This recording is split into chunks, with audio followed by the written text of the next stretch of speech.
بسم اللہ الرحمن الرحیم. نور الانوار. وانما تعرف احکام الشرع بمعرفت اقسامها. اور شریعت کے احکام کی معرفت ہوتی ہے ان دونوں کے اقسام کی معرفت سے. احکام شرعیہ کیا ہیں؟ حلال و حرام وغیرہ. بلکہ یہ کہہ لیجئے کہ احکام شرعیہ کل 11 ہیں اور پوری فقہ اسلامی اور یہ انہی 11 احکام میں ہی دائر ہے. 5 ہیں جانب فعل میں اور 5 ہیں جانب ترک میں. جانب فعل جنہیں کرنا ہے، جانب ترک جن سے بچنا ہے. اچھا، تو جانب فعل سب سے اعلیٰ فرض، اس کے نیچے واجب، اس کے نیچے سنت مؤکدہ، اس کے نیچے سنت غیر مؤکدہ، اس کے نیچے مستحب. اور 5 جانب ترک میں سب سے اشد حرام، اس سے نیچے مکروہ تحریمی، اس سے نیچے اطاعت، اور اس سے نیچے مکروہ تنزیہی، اس سے نیچے خلاف اولیٰ. اور ان 5 کے درمیان ہے اباحت. تو اباحت میں کرنے میں کوئی ثواب نہیں، نہ کرنے میں کوئی گناہ نہیں، مگر اولیٰ میں یہ ہے کہ کرنے میں فضیلت ہے، کچھ ثواب ہے نا، اور خلاف اولیٰ میں ترک میں بہتر یہ ثواب ہے. جتنے احکام ہیں یہ سب کے سب انہی 11 میں ہی منحصر ہیں، انہی میں سے بھی. البتہ بعض الفاظ ایسے بولے جاتے ہیں جو کہیں پر صادق آ جائے، جیسے ناجائز لفظ بولا گیا تو ناجائز، یا ممنوع بولا گیا تو ممنوع جو ہے وہ حرام پر بھی ہو گیا، مکروہ تحریمی پر بھی ہو گیا، اطاعت پر بھی ہو گیا. لیکن تفصیل کریں گے تو یہ کل 11 ہی ہیں. اچھا، تو احکام شرع کی معرفت ان اقسام سے ہوتی ہے. شرع فی تقسیمات ہی، کتاب کی تقسیم کا بیان شروع کیا گیا. اچھا، انما تعرف احکام الشرع من الحلال والحرام بمعرفت تقسیمات النظم والمعنی. کیوں کیا گیا تقسیمات سے شروع؟ تو کہا کہ اس لیے کہ شرع کے احکام جیسے کہ من بیانیہ ہے احکام کا کہ حلال و حرام، ان کی جو معرفت ہوتی ہے یہ نظم اور معنی کی تقسیمات کی معرفت سے ہوتی ہے. اب یہاں متن میں دیکھ لیجئے، منار میں انما تعرف احکام الشرع بمعرفت اقسامہما، اقسام بولا گیا ہے تو یہاں فرماتے ہیں کہ فی الاقسام فالاقسام بمعنی تقسیمات، یہاں اقسام تقسیمات کے معنی میں ہے. اقسام کیوں مراد نہیں لے سکتے؟ اس لیے کہ یہاں جتنے اقسام بیان ہوئے ہیں 16 اقسام اور 4 کے مقابلات ملا کر کے کل احکام ہو جاتے ہیں 20. تو ڈائریکٹ ایک تقسیم سے حاصل ہونے والے 20 اقسام نہیں ہیں. کیوں؟ اس لیے کہ تقسیم سے حاصل ہونے والے اقسام کے مابین مباینت ہوتی ہے. یہاں ان 20 اقسام کے مابین مباینت نہیں ہے. تو وجہ کیا ہے کہ یہ الگ الگ تقسیمات ہیں، ان تقسیمات سے الگ الگ احکام حاصل ہوئے. ایک بار تقسیم کی تو اس سے فلاں فلاں احکام، دوسری تقسیم کی تو اس سے فلاں فلاں اقسام، تیسری تقسیم کی تو فلاں فلاں اقسام. جیسا کہ نحو میں لے لیجئے، اسم کی ایک بار تقسیم کی، 2 قسمیں اسم کی، کیا؟ معرفہ و نکرہ. پھر ایک بار تقسیم کی اسم کی تو کہا کہ 3 قسمیں، وہ کیا ہے؟ مفرد، تثنیہ اور جمع ہے نا. ایک بار تقسیم کی تو کہا کہ معرب اور مبنی وغیرہ ذالک. تو الگ الگ، لیکن ان میں ایک تقسیم سے حاصل ہونے والے اقسام دوسری تقسیم سے حاصل ہونے والے اقسام کے ساتھ اتحاد ہو جاتا ہے. ہاں، تو ویسے ہی یہاں بھی ہے. اگر کل ایک تقسیم سے، اگر کل کے کل ایک تقسیم سے حاصل ہوتے ہیں تو کوئی کسی پر صادق نہیں ہوتا. ہاں، کوئی کسی پر صادق نہیں ہوتا، وہاں وہ مباینت ہوتی ہے. یہاں چند متعدد تقسیمات ہیں، لہذا بعض اقسام کے ساتھ جمع ہو جاتے ہیں. ہاں،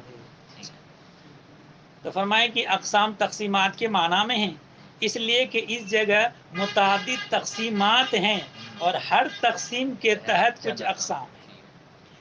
لا ان الکل اقسام متباینۃ بے نفسہا، ایسا نہیں ہے کہ سارے اقسام متباین بے نفسہا ہیں، بلکہ کسی تقسیم کے اقسام دوسری تقسیم کے اقسام کے ساتھ جمع ہو جاتے ہیں۔ وَإِنَّمَا قَالَ انہوں نے کہا بے معرفت اقسامہما، ہے نا، قال اقسامہما ولم یقل اقسامہ، اقسامہ نہیں کہا، اقسامہما کہا، کیوں؟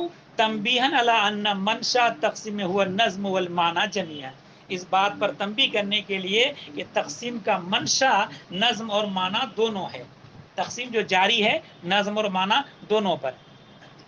البتہ بعض حضرات نے یہ کہا کہ بعض حضرات اس بات پر ہیں کہ پہلی والی 3 تقسیمیں نظم کی ہے اور چوتھی تقسیم معنی کی ہے۔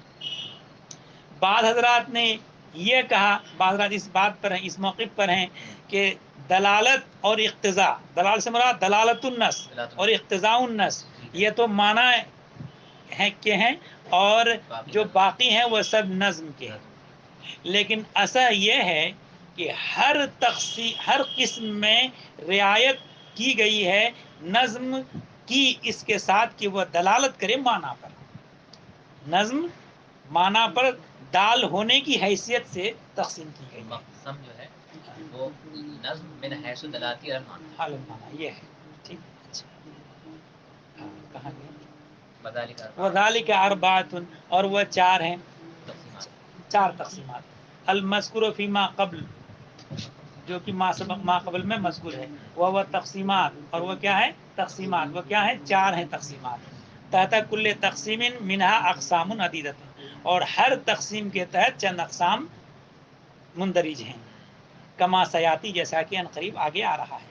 اچھا، وذالک، اب تھوڑا دلیل حصر دیں گے، ہے نا، اچھا، وذالک لأن البحث فیہ اما ان یکون عن المعنی وہو تقسیم الرابع، یا تو بحث اس میں ہوگی معنی سے، ہے نا، لأن البحث فیہ اما ان یکون عن المعنی، کہ اس میں بحث معنی سے ہوگی تب تو تقسیم رابع ہے، اور اگر یا بحث ہوگی لفظ سے، فإما بحسب استعمالہ، اس کے استعمال کے اعتبار سے بحث کی جائے گی تب تو تقسیم ثالث ہے، اور اگر اس کے دلالت کرنے کے اعتبار سے بحث کی جائے فَإِنِ اعْتُبِرَ فِيهَا الظُّهُورُ وَالْخَفَا، تو اگر اس میں دلالت کرنے کے اعتبار سے بحث کی جا رہی ہے اور اس میں اعتبار کیا جائے ظہور و خفا کا، تو پھر یہ تقسیم ثانی ہے یہ، وَإِلَّا فَهُوَ الْأَوَّلُ، ورنہ وہ اول ہے۔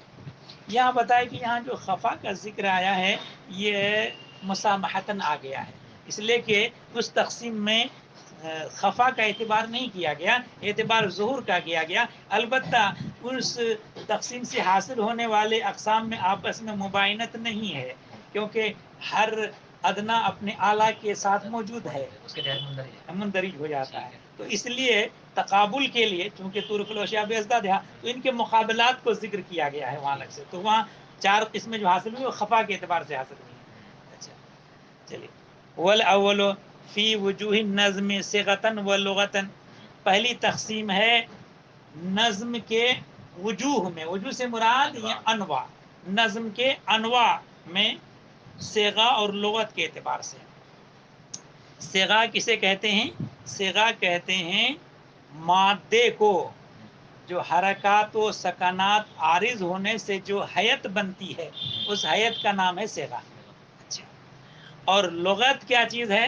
لغت ہے وہ حیت اور مادہ دونوں کا مجموعہ، ٹھیک ہے، حیت اور مادہ دونوں کا مجموعہ یہ کہلاتا ہے، وہ لغت ہے۔ اچھا، تو اب صیغہ اور لغت دونوں بول کر کے ان کا مقصود ہے وضع کو بتانا، تو اب حاصل کیا ہوا کہ پہلی تقسیم ہے نظم کے انواع میں جو وضع کے لحاظ سے ہو، یعنی ان تقسیم الاول فی طرق النظم، پہلی تقسیم ہے نظم کے طرق میں صیغہ کی حیثیت سے اور لغت کی حیثیت سے۔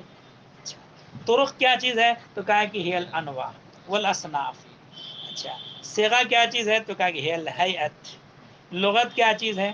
تو کہا ہے کہ اگرچہ یہ شامل ہے مادہ اور حیت دونوں کو، مگر یہاں صیغہ کے بعد لغت مذکور ہوا ہے، تو یہاں تقابل کی وجہ سے صیغہ میں تو مراد لے لی گئی حیت، تو اب اس لیے لغت میں اب وہ حیت مراد نہ لے کر کے مادہ مراد ہے۔ تجرید واقع ہو یہاں ہاں، تو جیسے کہا وہاں کہ پہ ہاں تجرید اس کو کہتے ہیں۔ وزیہ میں جو ہوا تھا جی جی، تو کہا کہ لیکن ارید بہما ہا ہونا بہا ہونا چاہیے، ارید بہا، کہ یہاں اس سے مراد مادہ ہے فقط، یعنی لغت سے مراد اس جگہ مادہ ہے۔ کیوں؟ للمقابلہ، مقابلہ کی وجہ سے، کیونکہ صیغہ کے بالمقابلہ ہے اس لیے۔ فہما من حیث المجموع، تو یہ دونوں مجموع من حیث المجموع کیا ہے؟ کنایا ہے وضع سے۔ فکانہ قال، تو گویا کہ انہوں نے فرمایا مصنف نے کہ پہلی تقسیم ہے نظم کے انواع میں وضع کی حیثیت سے، ای من حیث انہ وضع لمعنی واحد او اکثر، اس حیثیت سے کہ یہ وضع کیا گیا ایک معنی کے لیے یا زائد معنی کے لیے، قطع نظر کرتے ہوئے اس کے استعمال سے، اس کے ظہور سے، استعمال سے قطع نظر، ظہور سے قطع نظر کے معنی کیوں، کیسے ظاہر ہے، کیا ہے، کس میں استعمال کیا جا رہا ہے، اس سے کوئی بحث نہیں، بلکہ وضع کے لحاظ سے یہاں کلام کیا گیا ہے۔ اچھا، وَإِنَّمَا قَدَّمَ صِيغَةَ عَلَى اللُّغَةِ، ایک لفظی بحث کہ یہاں جناب صیغہ کو لغت پر مقدم کیا گیا، حالانکہ قیاس چاہتا ہے کہ لغت کو مقدم کیا جائے صیغہ پر، کیونکہ مادہ بتاتا، لغت بتاتا ہے مادہ کو اور صیغہ بتاتا ہے حیت کو، تو پہلے مادہ کا تحقق ہوگا، صیغہ حیت تو بعد میں عارض ہوگی، ہے نا، تو اس اعتبار سے مادہ کا ذکر پہلے ہونا چاہیے، صیغہ کا ذکر بعد میں، لیکن انہوں نے صیغہ کا ذکر پہلے کر دیا ہے، تو انما قدم صیغۃ علی اللغۃ، صیغہ کو مقدم کیا لغت پر، کیوں؟ اس لیے کہ یہاں جو اقسام حاصل کیے ہیں وہ کیا؟ عام اور خاص، تو عام اور خاص، عام میں عموم، خاص میں خصوص، تو عموم اور خصوص کا زیادہ تعلق صیغہ سے ہے، مادہ سے تعلق نہیں ہے۔ جیسے مثال کے طور پر لفظ رجل ہے، رجال ہے، مادہ دونوں کا ایک ہی ہے، مگر عموم اور خصوص کے لحاظ سے مختلف ہے کہ رجل خاص ہے اور رجال عام ہے۔ تو اس لیے اہمیت جو ہے یہ اس تقسیم میں صیغہ کی ہوئی، حیت کی ہوئی، صیغہ کو مقدم کر دیا گیا۔ انما قدم صیغۃ علی اللغۃ، صیغہ کو لغت پر مقدم کیا گیا اس لیے کہ عموم اور خصوص کو زیادہ تعلق ہے صیغہ سے، فی الاغلب، بیشتر۔ وہی اربعۃ، اور یہ چار ہیں، خاص، عام، مشترک اور معول۔ اب ان چار میں منحصر ہونے کی دلیل، لأن اللفظ اما يدل على معنى واحد او اکثر، کہ لفظ یا تو دلالت کرے گا ایک معنی پر یا زائد پر۔ فإن كان الاول، اگر پہلا ہو یعنی دلالت کرے ایک معنی پر، فإما يدل على الانفراد عن الافراد، یا تو افراد سے انفراد پر دلالت کرے گا۔ کیا مطلب؟ یعنی جس معنی پر دلالت کر رہا ہے وہ معنی افراد میں سے منفرد ہے نا، یعنی مجموع پر دلالت نہیں کرتا، ٹھیک۔ ہاں، یہ اور بات ہے کہ وہ اس کا مصداق یہ بھی ہوگا، یہ بھی ہوگا، یہ بھی ہوگا، مگر علی سبیل البدلیت ہوگا، علی سبیل الشمول اور اجتماع نہیں ہوگا۔ مثلا لفظ رجل، تو لفظ رجل کے جو افراد ہیں زید، عمر، بکر، خالد، ان افراد میں سے ایک مرد پر دلالت کرتا ہے انفرادن۔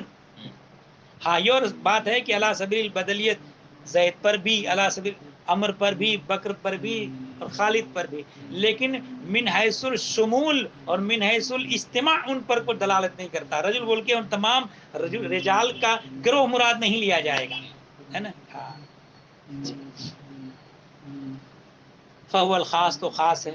وَإِنْ يَدُلَّ مَعَ الْاشْتِرَاكِ بَيْنَ الْأَفْرَادِ، اگر افراد کے درمیان اشتراک کے ساتھ دلالت کرے، یعنی اس مجموع پر دلالت کرے، تو کیا ہے؟ عام ہے۔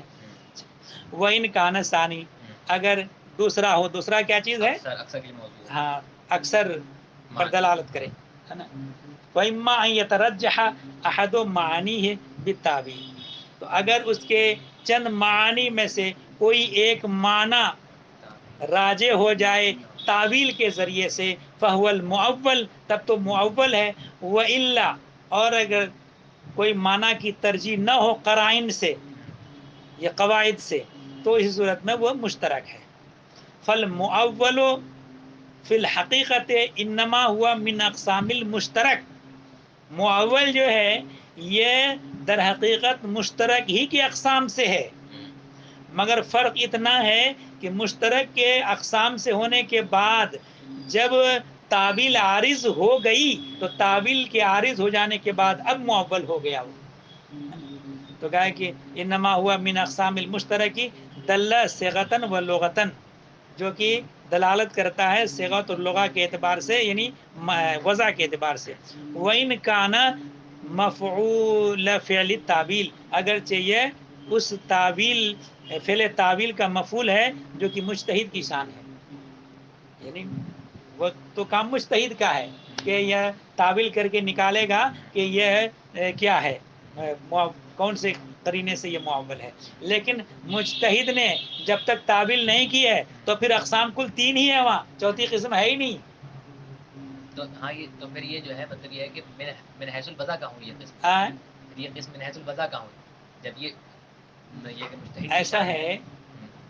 یہ خاص عام سمجھ میں آ گیا. ایک مشترک ہے. مشترک میں ایسا ہے کہ لفظ چند معنی کے لیے وضع کیا جاتا ہے، اس کے لیے بھی وضع، اس کے لیے بھی وضع ہے. اور تعویل کرنے کے بعد معانی موضوعہ میں سے کسی ایک معنی کی تعین ہو رہی ہے. وضع کا لحاظ یہاں بھی ہے. ایسا نہیں کہ کوئی بھی معنی اس موضوع معنی کے علاوہ مراد لے لیا جائے، ایسا نہیں ہوتا، ورنہ تو پھر وہ چلا گیا الگ میں، مجاز میں چلا گیا. ٹھیک ہے، لیکن وضع کے اعتبار سے اکثر معنی کے لیے موضوع ہوگا. اچھا، اکثر معنی کے لیے موضوع ہوگا. تو اب ہوا تو وہ مشترک قسم، کوئی الگ سے ایک نئی قسم نہیں ہے تو مشترک ہی، لیکن مجتہد کے نزدیک تعویل کوئی قرینہ پہلے سے موجود ہے وہاں. ایسا ہے تو متباین ہوتی نا یہاں. یہ جو ہے اقسام میں تباین ہوتا ہے، لیکن معاملہ کیا ہے کہ یہاں مشترک ہے، اور مشترک میں مجتہد کی نظر میں بعض بلکہ آسانی سے یوں کہہ لیجئے کہ ایسا مشترک ہے کہ اس مشترک کے ساتھ کوئی قرینہ ایسا یا تو موجود نہیں ہے جس کی وجہ سے ان کے چند معنی میں سے کسی ایک معنی کی تعویل ہو سکے، تعین کی جا سکے. اور بعض جگہ اس مشترک کے ساتھ ایک ایسا قرینہ موجود ہے جس کے ذریعے سے اس چند معنی میں سے ایک کی تعین ہو جاتی ہے. تو گویا کہ مشترک اول امر سے ہی وہ 2 قسموں پر ہے. مشترک 2 قسموں پر ہے. اس طرح کل ملا کر کے 4، جیسے کہ دلالت کی ہے کہ پہلے یہ، اس کے بعد پھر ان اقسام کی قسمیں نکال کر کے کل 6 قسمیں نکال لی ہے نا. تو ویسے یہاں اولاً تو 3 ہی قسمیں ہو گئی، عام، خاص اور مشترک.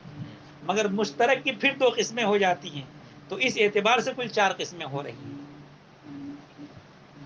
ہاں یہ ہے کہ اب اگر اس مشترک کے ساتھ کوئی ایسا قرینہ ہے ہی نہیں کہ مجتہد اس قرینہ کے ذریعے سے ان چند معنی میں سے کسی ایک معنی کی تعین کر سکے، تو وہ تو پھر وہ ہو گیا، مجمل ہو گیا ہے نا. پھر اس میں بیان کا محتاج ہوتا ہے. جی کہاں تک پہنچا؟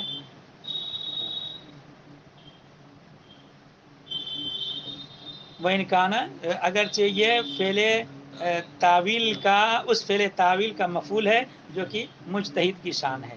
اچھا، دوسری تقسیم ہے وجوہ بیان، اس نظم کے ذریعے سے بیان کے انواع اور طرق میں. یعنی التقسیم الثانی فی طرق ظہور المعنی، معنی کے ظاہر ہونے کے طریقوں میں ہے یہ، یا اس کے خفی ہونے کے طریقوں میں، اس نظم سے کہ اس نظم سے یہ معنی کس طور پر ظاہر ہے، جو کہ تقسیم اول میں مذکور ہے. تقسیم اول میں خاص ہے، عام ہے، مشترک ہے، معول ہے، بولا گیا ہے. تو خاص سے جو یہ معنی ظاہر ہو رہا ہے وہ کس طور پر ظاہر ہو رہا ہے، تو اس کے بارے میں اس میں بحث کی جائے گی ہے نا. جیسے خاص اور عام. ای کیف یظہر المعنی من النظم، کہ نظم سے معنی کس طور پر ظاہر ہے، اس طور پر کہ یہ نظم اسی معنی کو بتانے کے لیے جاری ہی کیا گیا ہے، یا یہ کہ اس معنی کو بتانے کے لیے جاری تو کیا نہیں گیا ہے مگر یہ لفظ اس معنی پر دلالت کر دیتا ہے نا. جیسے متکلم کا مقصد وہ نہیں ہے. متکلم نے اس کلام کو اس کام کے لیے جاری کیا مگر اس نوع سے جاری کیا ہے کہ دلالت اس پر بھی ہو جاتی ہے. مثال کے طور پر احل اللہ البیع وحرم الربا، اللہ نے بیع کو حلال کیا اور سود کو حرام. تو اصل میں یہاں یہ عبارت جاری کی گئی ہے اس بات کو بتانے کے لیے کہ بیع اور ربا دو الگ الگ چیزیں ہیں، ان کے درمیان فرق ہے، دونوں ایک ہی جیسا نہیں ہے. جیسا کہ مشرکین نے دعویٰ کیا کہ انما البیع مثل الربا کہا تو ان کا رد کیا گیا اس میں. تو رد کس چیز کیسے کہ دونوں ایک جیسا نہیں، دونوں کے درمیان فرق ہے. تو بیان تفرقہ کے لیے یہ کلام جاری کیا گیا مگر جاری اس انداز سے کیا گیا کہ بیع کی حلت اور ربا کی حرمت یہیں سے مدرک ہو جا رہی ہے نا. معتملا للتاویل او لا، تاویل کا احتمال رکھتا ہے یا نہیں رکھتا ہے. وہ کیف یخفى المعنی عن اللفظ من اللفظ، تو لفظ سے معنی کیوں کر مخفی ہے، خفائے سہل کے ساتھ یا خفائے کامل کے ساتھ ہے نا. وہی اربعۃ، یہ بھی چار ہیں، الظاہر، النص اور المفسر المحکم. لأنہ ان ظاہر معنی ہو، اس لیے کہ اگر اس کا معنی ظاہر ہے، فإما أن يحتمل التاویل أو لا، وہی صورت میں یا تو تعویل کا احتمال لگتا ہے. یہاں تعویل وہ والی تعویل نہیں جو اوپر مذکور ہوئی.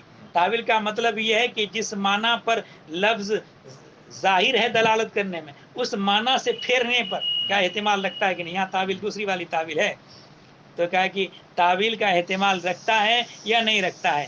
فإن احتملہ، اگر تعویل کا احتمال رکھتا ہے، فإن کان ظہور معنی بمجرد صیغۃ، تو اگر معنی کا ظہور محض صیغہ ہی سے ہو جائے کہ زبان جاننے والا اس کلام کی نفس سماع سے ہی وہ معنی سمجھ جائے تب تو یہ ظاہر ہے. اچھا، وَإِلَّا فَهُوَ النَّص، ورنہ تو وہ نص ہے. وَإِن لَمْ يَحْتَمِلْهُ، اور اگر لفظ اس کا احتمال نہ رکھے تعویل کا، تو اب فَإِن قَبِلَ النَّسْخ، کہ قابل نسخ ہے یا نہیں ہے. اگر قابل نسخ ہے تو مفسر، وَإِلَّا فَهُوَ الْمُحْكَمْ، ورنہ محکم ہے. فَهَذِهِ الْأَقْسَامُ كُلُّهَا، یہ جو اقسام ہیں چار، یہ اقسام ایسے ہیں ان میں سے بعض دوسرے بعض سے اولا ہے اور مقدم ہے. اچھا، فَيُوجَدُ الْأَدْنَىٰ فِي الْأَعْلَىٰ، تو یہاں ادنا اعلیٰ میں پا لیا جاتا ہے. یہ پایا جاتا ہے وقوع تحقق کے اعتبار سے، مفہوم کے اعتبار سے آپس میں تباین ہے نا. اس کا مفہوم صدق کے اعتبار سے، ہاں صدق کے اعتبار سے، ہاں. تو لا تباین بینہا، ان کے درمیان تباین نہیں ہے.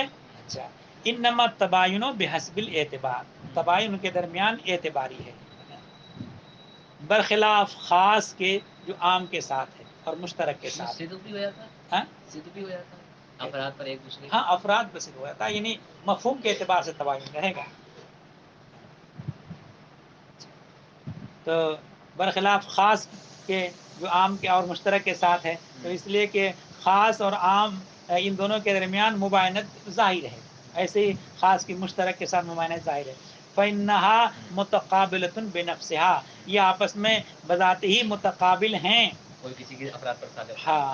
فَلِهَذَا لَمْ يَذْكُرِ الْمُقَابِلَ فی التقسیم الاول، تو تقسیم اول میں ان چار اقسام کے لیے الگ الگ مقابل کو ذکر نہیں کیا. وہ فی الثانی ذکر فی الثانی فقط، صرف اس دوسری تقسیم میں ذکر کیا ہے، اس لیے کہ یہاں جب یہ اجتماع ہو جاتا ہے تو اس لیے ان کے متقابلات کو ذکر کر دیا تاکہ یہ دوسرے سے پہچانے جا سکے. تو مطلب یہ ہے کہ انہیں اقسام کس اعتبار سے کہا گیا، جب تباین نہیں ہے تو اقسام کس اعتبار سے کہا گیا، حالانکہ یہ اقسام میں تباین جو ہے یہ قطعی ہوتا ہے؟ نہیں، اقسام تباین ضروری جو ہے۔ ہے یہ مفہوم میں تباین ہے، مفہوم کے اعتبار سے تباین ہے نا اقسام میں، اس اعتبار سے الگ الگ اقسام کی، اور پھر جو ہے یہاں مقصود ہے ان سے احکام کا استنباط کرنا اور ان کے مراتب کا تعین کرنا۔